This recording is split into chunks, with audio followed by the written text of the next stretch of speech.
Hello সবাইকে, তোমরা সবাই কেমন আছো? এই কাজটা আমি ভেবেছিলাম নববর্ষের দিনই পোস্ট করব, কিন্তু কমপ্লিট হয়ে ওঠেনি। এডিটটা বাকি ছিল, আবার ভয়েস ওভার দেওয়াটাও বাকি ছিল।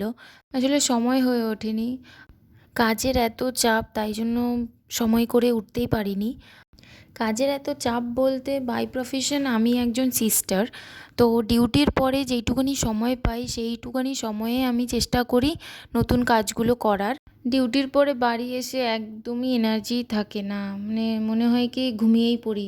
নর্মালি আমাদের শিফটিং ডিউটি হয় morning evening night, but luckily আমার নাইট ডিউটিটা নেই, তাই জন্য একটু বাঁচোয়া।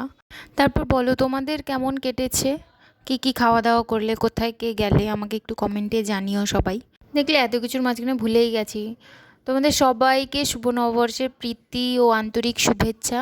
সবার এই বছরটা খুব ভালো কাটুক, সবাই সুস্থ থাকো, আর সবার যা যা মনে ইচ্ছে আছে সব যাতে পূর্ণ হয় এই বছরে।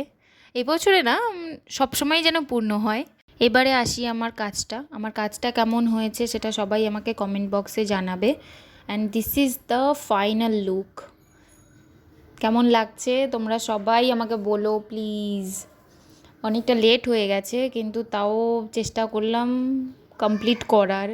কাজটা কমপ্লিট হয়ে যাওয়ার পরে তারপরে একটা জিনিস আমি নোটিস করলাম, যে আমি ঘটের মধ্যে ডাব দিয়েছি, কিন্তু ডাবে যে আম পল্লব হয়, আম পল্লবের ওপরেই ডাবটা বসানো হয়, তো ওটাই করা হয়নি।